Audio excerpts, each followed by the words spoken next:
ബിസ്മില്ലാഹിർ റഹ്മാനിർ റഹീം.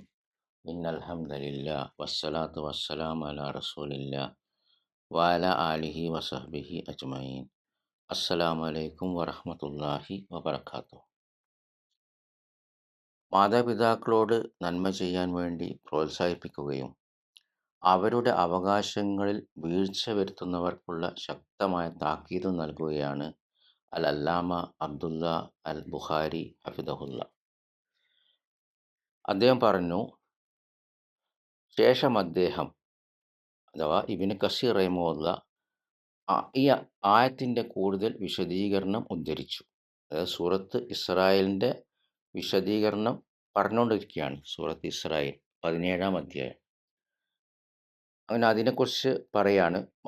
അതിൽ സൂറത്തിൽ പറഞ്ഞു, 17-ാം അധ്യായം 23-ാം വചനത്തിൽ, മാതാപിതാക്കളോട് ഏറ്റവും നല്ല നിലയിൽ നന്മ ചെയ്യുക, അതായത് അള്ളാഹുവിന് യാതൊന്നിനെയും പങ്കു ചേർക്കാതെ അവനെ മാത്രം ആരാധിക്കാൻ അള്ളാഹു കൽപ്പിച്ച പോലെ തന്നെ മാതാപിതാക്കളോട് പരമാവധി നന്മ ചെയ്യാനും അവൻ കൽപ്പിച്ചിരിക്കുന്നു.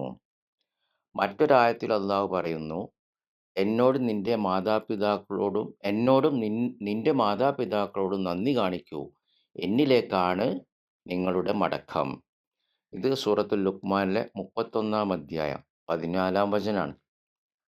അള്ളാഹുവിൻ്റെ വചനം, അവരിൽ ഒരാളോ ഇരുവരോ നിന്റെ സാന്നിധ്യത്തിൽ വാർദ്ധക്യത്തിലെത്തിയാൽ അവരോട് ഉഫ് എന്ന് പോലും പറയരുത്, അവരെ ശകാരിക്കുകയും അരുത്. ഇത് സൂറത്ത് ഇസ്രാ 17-ാം അധ്യായം 23-ാം വചനം. അപ്പോൾ ഈ ആയത്തിൻ്റെ അർത്ഥം, അവരോട് ഒരു മോശം വാക്ക് പോലും പറയാൻ പാടില്ല. അസ്വസ്ഥതയോ നീരസമോ പ്രകടിപ്പിക്കുന്ന ഉഫ് എന്ന ചെറിയ ശബ്ദം പോലും അവരോട് പറയരുത്. ഇതെല്ലാവർക്കും വ്യക്തമായ കാര്യമാണ്. ഉദാഹരണത്തിന്, സഹപ്രവർത്തകരായ സെയ്ദും അംറും തമ്മിൽ സംസാരിക്കുമ്പോൾ ഒരാൾ മറ്റേയാളുടെ വാക്കിനോ ആവശ്യത്തിനോ മറുപടിയായി ഉഫ് എന്ന് പറഞ്ഞാൽ അത് നീരസത്തിൻ്റെയും അസന്തുഷ്ടിയുടെയും അടയാളമായിരിക്കും. ആ വാക്കിന് അതല്ലാതെ മറ്റൊരു അർത്ഥവുമില്ല. അത് സന്തോഷത്തെയോ സംതൃപ്തിയോ ഒരിക്കലും സൂചിപ്പിക്കുന്നതല്ല. അതിനാൽ മാതാപിതാക്കളോടുള്ള യാതൊരു നീരസവും അസന്തുഷ്ടിയും പ്രകടിപ്പിക്കാൻ നിങ്ങൾക്ക് അനുവാദമില്ല. അത് പ്രവൃത്തിയിലൂടെ പ്രകടിപ്പിക്കുന്നത് പറയേണ്ടതില്ല. ഒരു സൂചന പോലും പാടില്ല. ഇത് ശ്രദ്ധിക്കണം. ഒരു മുഖം ചുളിക്കൽ പോലും പാടില്ല. ചിലപ്പോൾ ഒരാൾ ഒന്നും സംസാരിക്കാതിരിക്കാം, പക്ഷേ മുഖഭാവത്തിലൂടെ അസ്വസ്ഥത പ്രകടമാക്കാം. അതുകൊണ്ടാണ് അദ്ദേഹം പറഞ്ഞത്, ഇബ്നു കസീർ റഹിമഹുല്ല പറഞ്ഞത്, ഉഫ് എന്നതുപോലുള്ള അസ്വസ്ഥതയുടെ ചെറിയ പ്രകടനം പോലും പാടില്ല. അത് മോശം സംസാരത്തിൻ്റെ ഏറ്റവും താഴ്ന്ന നിലയാണ്. തുടർന്ന് അള്ളാഹു പറയുന്നു, അവരെ ശകാരിക്കുകയും അരുത്. അതായത് അവരോടുള്ള യാതൊരു മോശം പ്രവൃത്തിയും നിങ്ങളിൽ നിന്ന് ഉണ്ടാകാൻ പാടില്ല. വായിലൂടെ അസ്വസ്ഥത പ്രകടിപ്പിക്കാതിരിക്കാം, എന്നാൽ കൈ കൊണ്ട് ആംഗ്യം കാണിച്ചേക്കാം. ഉദാഹരണത്തിന്, കൈ വീശിക്കൊണ്ട് ഇതെന്താണ് എന്ന രീതിയിൽ അവഹേളനത്തോടെ പ്രതികരിക്കുക. ഇത്തരം പെരുമാറ്റങ്ങൾ അസ്വസ്ഥതയുടെയും നീരസത്തിൻ്റെയും പ്രകടനമാണ്. അതിനാലാണ് അതാ ഇബ്നു അബി റബാഹ് എന്ന താബീ പണ്ഡിതൻ റഹിമഹുല്ല പറഞ്ഞത്, മാതാപിതാക്കളോട് അവഹേളനമോ നീരസമോ സൂചിപ്പിക്കുന്ന തരത്തിൽ കൈകൊണ്ട് ആംഗ്യങ്ങൾ കാണിക്കരുത്. ഈ വിവർത്തനം മൂലപാഠത്തിൻ്റെ ആശയവും പണ്ഡിതന്റെ വിശദീകരണ ശൈലിയെയും ആംഗ്യങ്ങൾ കാണിക്കരുത്. ബാറക്കല്ലാഹു ഫീക്കും. അതിനാൽ നിങ്ങളുടെ ഉള്ളിലുള്ള നീരസമോ അസന്തുഷ്ടിയോ വെളിപ്പെടുത്തുന്ന വാക്കുകൾ പറയാനും അത് പ്രകടമാക്കുന്ന പ്രവൃത്തിയോ ആംഗ്യമോ കാണിക്കാനും നിങ്ങൾക്ക് അനുവാദമില്ല. അങ്ങനെയിരിക്കെ അത് തുറന്നു പറയുകയോ പ്രവൃത്തിയിലൂടെ പ്രകടിപ്പിക്കുകയോ ചെയ്താൽ എത്ര വലിയ പാപമായിരിക്കും. അത് അതിലും ഗുരുതരമായ പാപവും അതിലും വലിയ അനീതിയുമാണ്. അള്ളാഹു നമ്മെ അതിൽ നിന്ന് കാത്തുരക്ഷിക്കട്ടെ. പ്രത്യേകിച്ച് സ്വന്തം മാതാപിതാക്കളോട് ചെയ്യുന്ന അനീതി. ഇത് വ്യക്തമാണല്ലോ. എന്നാൽ അതാ ഇബ്നു അബി റബാഹിൽ നിന്ന് ഉദ്ധരിക്കപ്പെട്ട ഈ റിപ്പോർട്ടിന്റെ പരമ്പരയിൽ ഹദീസ് നിവേദനത്തിൽ ഉപേക്ഷിക്കപ്പെട്ട ഒരു നിവേദകനുണ്ട്. ഇബ്നു ജരീർ അൽ തബരി റഹിമഹുല്ല ഉൾപ്പെടെയുള്ളവർ ഈ റിപ്പോർട്ട് ഉദ്ധരിച്ചിട്ടുണ്ടെങ്കിലും അതിന്റെ ഇസ്നാദിൽ അത്തരമൊരു നിവേദകനുണ്ട്. എന്നിരുന്നാലും ശബ്ദത്തിലൂടെ അസ്വസ്ഥത പ്രകടിപ്പിക്കുന്നത് നിരോധിക്കപ്പെട്ടിട്ടുണ്ടെങ്കിൽ ശരീരചലനങ്ങളിലൂടെയോ ആംഗ്യങ്ങളിലൂടെയോ അത് പ്രകടിപ്പിക്കുന്നതും അതുപോലെ തന്നെ നിരോധിക്കപ്പെട്ടതാണ്. അതുകൊണ്ടാണ് അള്ളാഹു പറഞ്ഞത്, അവരെ ശകാരിക്കുകയും അരുത്. അതായത് അവരോടുള്ള യാതൊരു മോശം പ്രവൃത്തിയും നിങ്ങളിൽ നിന്ന് ഉണ്ടാകരുത്. മോശം പ്രവൃത്തിയും മോശം സംസാരവും വിലക്കിയ ശേഷം അതിൻ്റെ വിപരീതമായ കാര്യങ്ങളാണ് അള്ളാഹു കൽപ്പിച്ചത്. നല്ല രീതിയിൽ പെരുമാറുകയും നല്ല വാക്കുകൾ സംസാരിക്കുകയും ചെയ്യുക. അതുകൊണ്ടാണ് അള്ളാഹു പറഞ്ഞത്, അവരോട് മാന്യമായ വാക്കുകൾ പറയുക. ഇതൊക്കെ സൂറത്ത് ഇസ്രായേൽ 23 വചനത്തിൽ തന്നെ. അതായത് സൗമ്യവും സ്നേഹപൂർവമായ വാക്കുകൾ ആദരവോടെയും നല്ല മര്യാദയോടെയും സംസാരിക്കുക. അള്ളാഹുവാണ് സത്യം. എൻ്റെ മക്കളെ, എത്രയോ ആളുകൾ നന്മയിൽ നിന്ന് വഞ്ചിക്കപ്പെടുകയും അള്ളാഹുവിൻ്റെ അനുഗ്രഹങ്ങളിൽ നിന്ന് അകറ്റപ്പെടുകയും സത്യം തിരിച്ചറിയാനുള്ള ഉൾക്കാഴ്ച നഷ്ടപ്പെടുകയും ചെയ്യുന്നത് അവരുടെ മാതാപിതാക്കളോടോ അവരിൽ ഒരാളോടോ ഉള്ള അനുസരണക്കേട് കാരണമാണ്.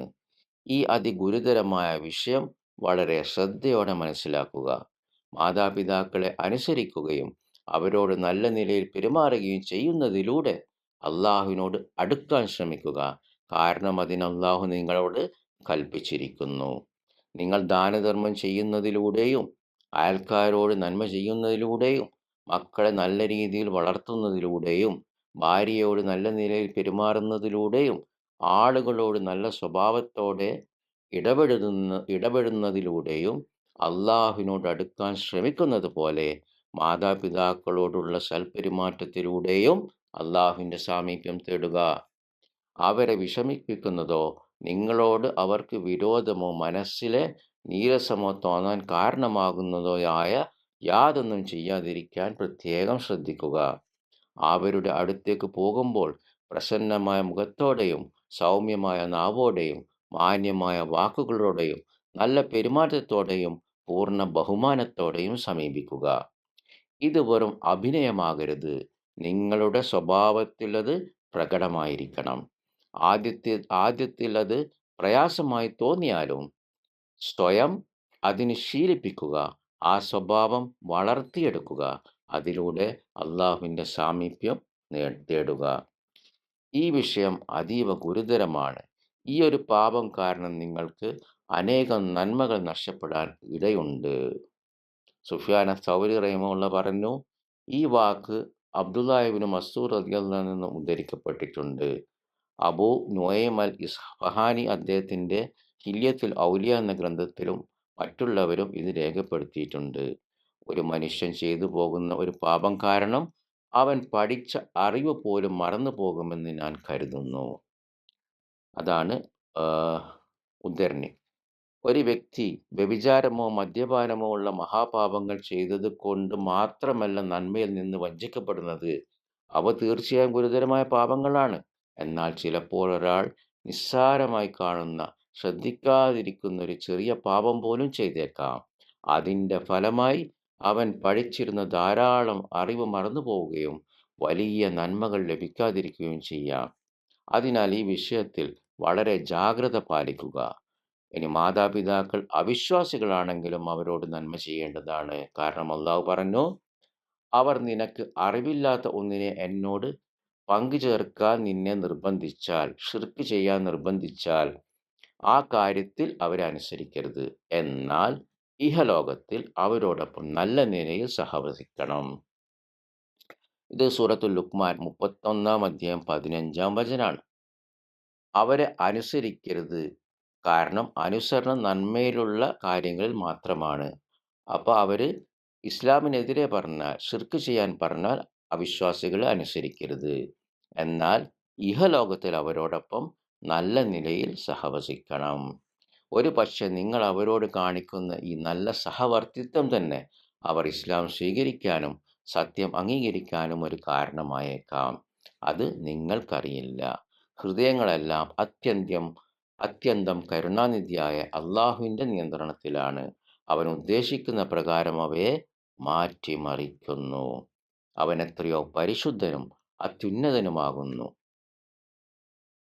ശേഷം ഇബ്നു കസീർ റഹിമഹുല്ലാഹ് പറഞ്ഞു, കരുണയോടെ വിനയത്തിൻ്റെ ചിറക് അവർക്ക് വേണ്ടി താഴ്ത്തിക്കൊടുക്കുക. ഇത് സൂറത്ത് ഇസ്രായിലെ അടുത്ത വചനം 24-ാം വചനമാണ്. അതായത് മാതാപിതാക്കളുടെ മുമ്പിൽ വിനയത്തോടെയും താഴ്മയോടെയും പെരുമാറുക. അഹങ്കാരത്തോടെയും ഗർവത്തോടെയും നടക്കരുത്. നിങ്ങൾ ചെറുപ്പത്തിലായിരുന്നപ്പോൾ, നിങ്ങൾ പാല് കുടിക്കുന്ന പ്രായത്തിലായിരുന്നപ്പോൾ അവർ നിങ്ങളെ പരിപാലിച്ചു. നിങ്ങൾ ഇഴയാൻ തുടങ്ങിയ കാലം മുതൽ വളർന്ന് വലുതാകുന്നത് വരെ നിങ്ങളെ വളർത്താൻ അവർ കഠിനമായി പ്രയത്നിച്ചു. അള്ളാഹുവാണ് സത്യം. പറയൂ, നിങ്ങളൊരു ശിശുവായിരിക്കെ നിങ്ങളുടെ മാതാവോ പിതാവോ നിങ്ങളെ ഒറ്റക്കാക്കി പോയിരുന്നെങ്കിൽ, ഉറുമ്പുകൾ വന്ന് നിങ്ങളുടെ മൂക്കിലോ ചെവിയിലോ കണ്ണിലോ കയറിയിരുന്നുവെങ്കിൽ അവയിൽ നിന്ന് സ്വയം രക്ഷപ്പെടാൻ നിങ്ങൾക്ക് കഴിയുമായിരുന്നോ? അവർ നിങ്ങളെ എല്ലാ ദോഷങ്ങളിൽ നിന്നും സംരക്ഷിച്ചു. അവർ നിങ്ങൾക്ക് ഭക്ഷണം നൽകി. നിങ്ങൾ ഭക്ഷിക്കാനായി അവർ പലപ്പോഴും വിശന്നിരുന്നു. നിങ്ങൾ ഉറങ്ങാനായി അവർ ഉറക്കമിളിച്ചു. നിങ്ങൾ വിശ്രമിക്കാനായി അവർ ക്ഷീണം സഹിച്ചു. അങ്ങനെയിരിക്കെ ഇന്ന് അവരുടെ ഉപകാരങ്ങളെ മറന്ന് നിങ്ങൾ തന്നെയാണ് അവരോട് ഉപകാരം ചെയ്യുന്നതെന്ന ഭാവത്തിൽ പെരുമാറുന്നത് എങ്ങനെ ശരിയാകും? എൻ്റെ മക്കളെ, അതൊരിക്കലും ഉചിതമല്ല. നിങ്ങൾ അവരിൽ നിന്ന് ദൂരെയാണെങ്കിലും അവരുടെ കാര്യത്തിൽ എപ്പോഴും ശ്രദ്ധാലുവായിരിക്കണം. നമ്മുടെ ചില മക്കൾ ഇവിടെ, ഷേഖ് ഉദ്ദേശിക്കുന്ന സൗദി അറേബ്യയിലായിരിക്കുമ്പോൾ അവരുടെ മാതാപിതാക്കൾ സ്വന്തം നാട്ടിലായിരിക്കും. എന്നാൽ ദൂരം മാതാപിതാക്കളോട് നന്മ ചെയ്യുന്നതിനൊരു തടസ്സമല്ല. അവരുമായി നിരന്തരം ബന്ധപ്പെടുക, ഫോൺ ചെയ്യുക, അവരുടെ സുഖവിവരങ്ങൾ അന്വേഷിക്കുക, അവർ കാണാതെ അവർക്ക് വേണ്ടി ദുആ ചെയ്യുക. ഇതെല്ലാം മാതാപിതാക്കളോടുള്ള സൽപെരുമാറ്റത്തിൻ്റെ ഭാഗമാണ്. അവർ നമ്മുടെ അടുത്തില്ലെങ്കിലും ഇതൊക്കെ ചെയ്യാൻ പറ്റും. ദുആ സ്വീകരിക്കപ്പെടാൻ സാധ്യതയുള്ള ഓരോ അവസരത്തിലും അവർക്ക് വേണ്ടി അവർ അറിയാതെ ദുആ ചെയ്യാൻ ശ്രദ്ധിക്കുക. ഈ കാര്യത്തിൽ പിശുക്ക് കാണിക്കരുത്. കാരണം നിങ്ങൾ അകലെയായിരിക്കുമ്പോൾ അവർ നിങ്ങളെക്കുറിച്ച് എന്ത് ദുആ ചെയ്യുന്നു എന്ന് നിങ്ങൾക്കറിയില്ല. ഒരു പക്ഷേ അവർ ഇങ്ങനെ പറയുന്നുണ്ടാകാം, അല്ലാഹുവേ, എൻ്റെ മകന് വിജയവും നന്മയും നൽകണേ, അവൻ്റെ കാര്യങ്ങൾ എളുപ്പമാക്കണേ. നിങ്ങൾ അറിയാതെ തന്നെ അവർ നിങ്ങൾക്ക് വേണ്ടി ദുആ ചെയ്യുന്നവരായിരിക്കും. അതിനാൽ എൻ്റെ മകനെ, ഈ കാര്യം പ്രത്യേകം ശ്രദ്ധിക്കൂ. അള്ളാഹു നിന്നെ അനുഗ്രഹിക്കട്ടെ. ശേഷം ഇബ്നു കസീർ റഹിമഹുല്ലാഹ് പറഞ്ഞു, എൻ്റെ രക്ഷിതാവേ, അവർ ചെറുപ്പത്തിൽ എന്നെ വളർത്തിയതുപോലെ അവരോട് നീ കരുണ കാണിക്കണമേ എന്ന് പറയുക. ഇത് സൂറത്ത് ഇസ്രായേലിലെ അതേ വചനമാണ്, 24-ാം വചനം. അതായത് പ്രത്യേകിച്ച് അവരുടെ വാർദ്ധക്യത്തിൽ അവർക്ക് വേണ്ടി ദുആ ചെയ്യുക. നിങ്ങളുടെ പിതാവിനും മാതാവിനും നിങ്ങളെ ഏറ്റവും കൂടുതൽ ആവശ്യമുള്ളത് അവർ വാർദ്ധക്യത്തിലെത്തുമ്പോഴാണ് എന്ന് ഉറപ്പായും മനസ്സിലാക്കുക. അവർ ശക്തരായിരിക്കുമ്പോൾ അവർക്ക് നിങ്ങളെ അത്ര ആവശ്യമില്ല. എന്നാൽ വാർദ്ധക്യത്തിലും ദുർബലതയിലും അശക്തിയിലുമാണ് അവർക്ക് നിങ്ങളെ യഥാർത്ഥത്തിൽ ആവശ്യമാകുന്നത്. അവിടെയാണ് മാതാപിതാക്കളോടുള്ള യഥാർത്ഥ സൽപെരുമാറ്റം ആരംഭിക്കുന്നത്. ഉവൈസ് അൽ ഖറനി റളിയല്ലാഹു അൻഹുവിനെ കുറിച്ച് സഹീഹ് മുസ്ലിമിൽ വന്നതുപോലെ അദ്ദേഹത്തിൻ്റെ മാതാവിനോടുള്ള അതുല്യമായ സേവനം കാരണമാണ് അദ്ദേഹത്തിന് റസൂലുള്ളാഹി സ്വല്ലല്ലാഹു അലൈഹി വസല്ലമയോടൊപ്പം പങ്കെടുക്കാൻ കഴിയാതിരുന്നത്. ശേഷം ഇബ്നു കസീർ റഹിമഹുല്ലാഹ് പറയുന്നു, എൻ്റെ രക്ഷിതാവേ, അവർ ചെറുപ്പത്തിൽ എന്നെ വളർത്തിയതുപോലെ അവരോട് നീ കരുണ കാണിക്കണമേ.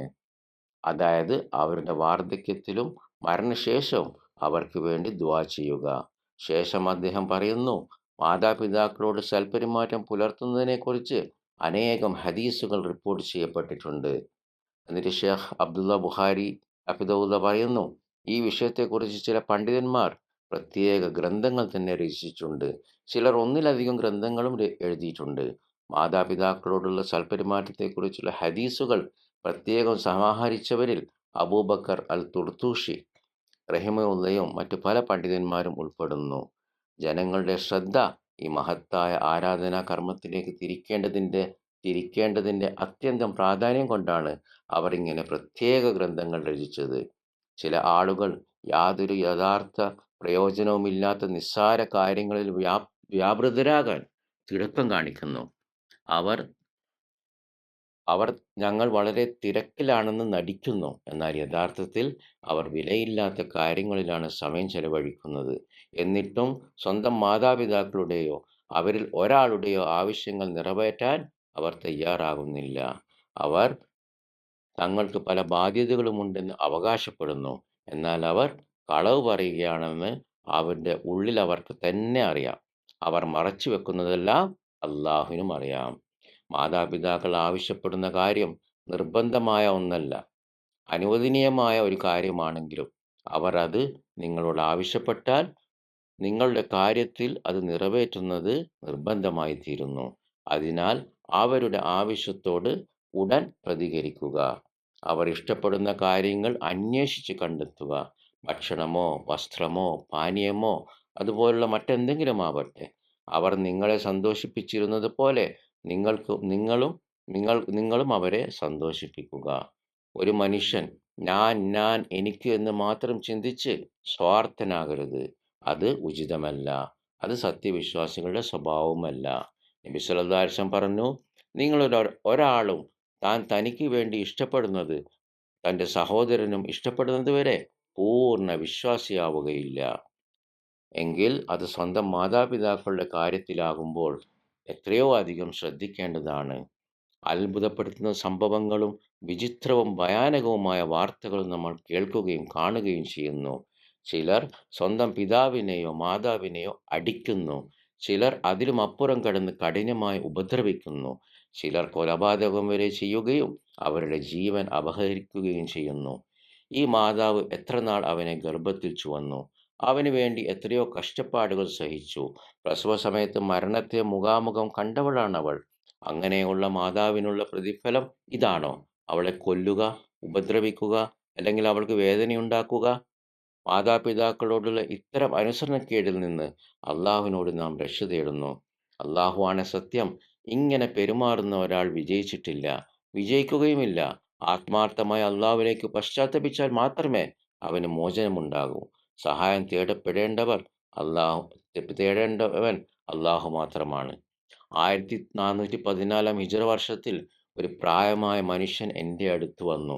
വളരെ വയസ്സായ ആളല്ലായിരുന്നു. പക്ഷെ അദ്ദേഹം കരഞ്ഞുകൊണ്ടിരിക്കുകയായിരുന്നു. വലിയ വേദനയിലുമായിരുന്നു. മസ്ജിദിന്റെ സമീപത്ത് എന്നെ കണ്ട അദ്ദേഹം എൻ്റെ അടുത്തേക്ക് വന്നു. അദ്ദേഹം അദ്ദേഹത്തിൻ്റെ ഷർട്ട് ഉയർത്തിക്കാണിച്ചുകൊണ്ട് പറഞ്ഞു, ഷേഖേ, നോക്കൂ. അദ്ദേഹത്തിൻ്റെ വയറിൽ ശക്തമായ അടിയേറ്റതിൻ്റെ വ്യക്തമായ പാടുണ്ടായിരുന്നു. കരഞ്ഞുകൊണ്ട് അദ്ദേഹം പറയുന്നു, എൻ്റെ മകനാണ് എന്നെ അടിച്ചത്. നിസ്കാരത്തിന് എഴുന്നേൽക്കാൻ ഞാൻ പറഞ്ഞപ്പോൾ അവൻ എന്നെ അടിച്ചു. നിസ്കാരത്തിന് വിളിച്ചപ്പോൾ, ഫജറിന് വിളിച്ചപ്പോൾ അവൻ എന്നെ അടിച്ചു. നിസ്കാരത്തിന് എഴുന്നേൽക്കാൻ പറഞ്ഞതിൻ്റെ പേരിൽ സ്വന്തം പിതാവിനെ അടിച്ചു. മാതാപിതാക്കളോടുള്ള അനുസരണക്കേട് എത്ര ഭയാനകമായ അവസ്ഥയിലെന്ന് നോക്കൂ. ഞാൻ അദ്ദേഹത്തോട് പറഞ്ഞു, നമുക്ക് അധികാരികളെ അറിയിക്കാം, അവർ അവനെ നിയമ നടപടിക്ക് വിധേയനാക്കട്ടെ. അപ്പോൾ ആ പിതാവ് പറയുകയാണ്, വേണ്ട, എനിക്കെൻ്റെ മകനെക്കുറിച്ച് ഭയമുണ്ട്. നോക്കൂ, മകൻ അടിച്ചിട്ടും ആ പിതാവിൻ്റെ ഹൃദയത്തിൽ അവനോടുള്ള കരുണ കുറഞ്ഞിട്ടില്ല. എൻ്റെ മക്കളെ, ഈ വിഷയത്തിന് നിങ്ങൾ വേണ്ടത്ര പ്രാധാന്യം നൽകണം. ദീനിലെ മറ്റു വിഷയങ്ങൾക്ക് നൽകുന്നത് പോലെ തന്നെ പലരും ഈ വിഷയത്തെ അവഗണിക്കുന്നു. പ്രത്യേകിച്ച് ഇസ്ലാമിക വിജ്ഞാനം തേടുന്നുവെന്ന് അവകാശപ്പെടുന്നവരിൽ പലരും ഇതിനെ നിസ്സാരമായി കാണുന്നു.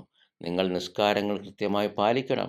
മുൻനിര സഫുകളിൽ നിൽക്കാൻ തിടുക്കം കാണിക്കുന്നവരായിരിക്കണം.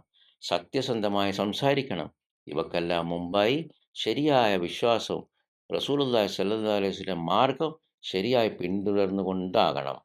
നന്മയിലേക്ക് വേഗത്തിൽ മുന്നേറണം. ആ നന്മകളിൽ ഏറ്റവും മഹത്തായ ഒന്നാണ് മാതാപിതാക്കളോടുള്ള പെരുമാറ്റം. ഈ കാര്യം ഒരിക്കലും അവഗണിക്കരുത്.